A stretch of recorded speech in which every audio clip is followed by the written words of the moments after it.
Welcome to the Daily Agenda. Quite a breezy evening here in rural Nottinghamshire. Yes, very interesting day. Rupert Lowe on the Lotus Eaters, when questioned, said that Britain First is not a far-right organisation. They're just patriots. My goodness. Is that a step in the right direction or the wrong direction? I'll leave you to be the judge of that one. But it is a seminal moment, isn't it? Because in truth, everyone else regards Britain First as being a far-right movement led by a former senior member of the British National Party, Paul Golding, although we all have very serious reservations about Mr. Golding and the direction in which he's taken Britain First.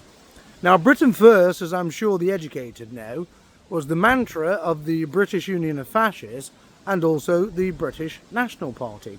I think the National Front also used it as well at one time. So there's nothing original or unique about it. And of course it was Jim Dowson.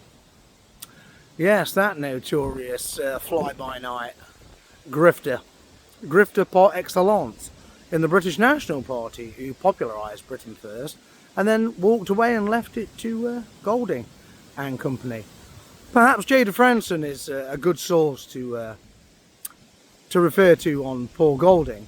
But yes, I thought the Rupert Lowe argument was quite interesting. And of course, little Carl Benjamin, upstaged by his new master, as it were, didn't really have an awful lot to say. There was none of that usual, oh, a notorious online racist or the real far right. Well. What has happened at the Lotus Eaters? Well, as I said, they've merely been upstaged by Rupert Lowe. They seem to think he's their new Lord and Master. Well, he's not mine, irrespective of what he says about Britain First. And of course, in other news, the migrant hotel protests and public order and harassment. Well, of course, that was coming, wasn't it? That was coming. I mean, why do you think 48 hours ago I urged all nationalists to disengage from these protests? Because there was a very specific reason for it. We knew what was coming.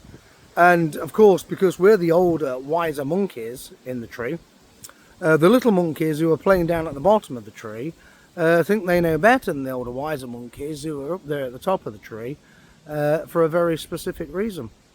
Because they can see the bigger picture up there at the top of the tree. It's a very nice view up there at the top of the tree as well, believe me. It's not nice when you're down on the ground being one of those young monkeys, as it were, who just keeps running into one mistake after the other, after the other, after the other, until they learn that the best place to be is at least halfway up the tree. But anyway, yes. So we've come to the gamut, really, haven't we, in terms of how the centre-right are going to react to it. Are they just going to back down to this public order threat and harassment, fear, alarm and distress, that old routine? Yes, I'm a master of that one, having been through it countless times. It's basically a charade, a ruse that they use, nasty malicious ruse that they use to protect every form of rottenness in this society. When they're using fear, alarm and distress, that's when you know they're protecting corruption, lies, dishonesty and downright honesty, rottenness and downright evil in some cases. Yes, absolutely. It's always a dead giveaway, that one. So yes, we knew that one was coming, quite obviously. And so let's see how the centre-right respond to it. Apparently they've been doing a huge amount of talking about civil war. Well, let's see how they respond to this latest banning order, which effectively strips them of their right of assembly, because now, under prevention of against harassment, which is nothing of the sort in actual fact, it's just exercising your right to freedom of expression and right of assembly, they've outlawed right of assembly. So let's see how it goes, because this could be a very interesting moment in terms of, because we have reached the gamut with this regime. There's no turning back now. Whichever way it goes, it's escalation all the way. Escalation all the way to primary escalation. But I don't want nationalists involved in it at all. Certainly not at this stage, and not with the centre-right. They're clueless. So let's see how the centre-right respond to this. If they just wimp off back into the shadows, then we'll know they're all gutless. But if they go for it and they take the bait, then of course, you know, it really is going to become very, very interesting, isn't it? What I would urge nationalists to do is to get out there and just campaign remigration. Campaign for remigration.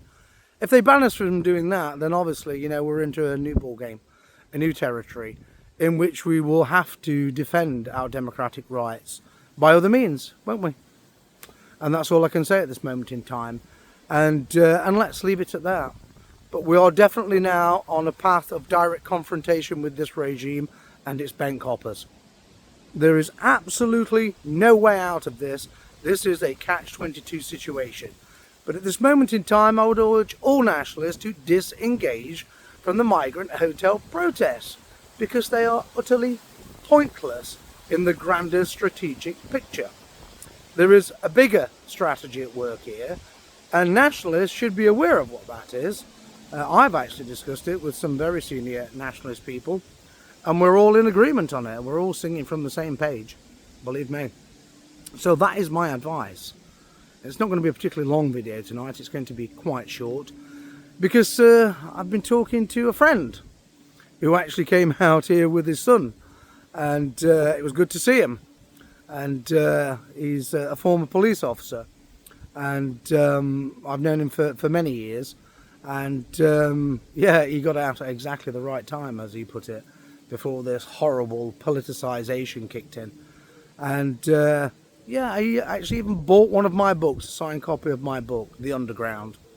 I'm not plugging The Underground, by the way, even though it sounds like it. And in terms of plugging, one thing I do need to plug is remigration action. And this is what I'm saying about the migrant hotel protests. Instead of being involved in that, get the leaflets printed up. Get the remigration action leaflet printed up.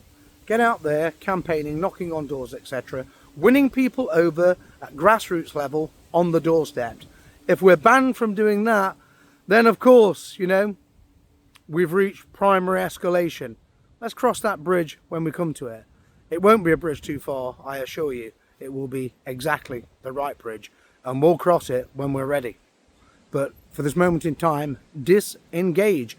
If you've got any sense, or you just want to be the clown actor in a clickbait show run by the centre-right, then please carry on. It's your choice entirely.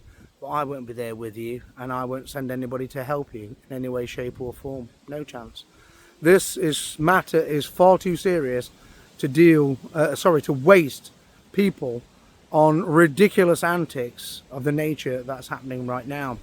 I understand the public anger. Truly I do. But there comes a time, particularly in leadership circles, when the leaders must treat all matters in a completely dispassionate, emotionally uninvolved manner, looking at the bigger picture, and to be divorced from emotional entanglements, to be calm, cool and collected, which is what I'm doing my absolute best to be. That's why I'm not sending people off on foolhardy missions to get themselves into serious trouble. All I'm advising you to do is to campaign for remigration action. Get those leaflets printed up and get them distributed across the country. Any problems? Report them back to me. And I'll see you tomorrow night, with some luck, if I've not been kidnapped by aliens or arrested by bank coppers. Toodle pip.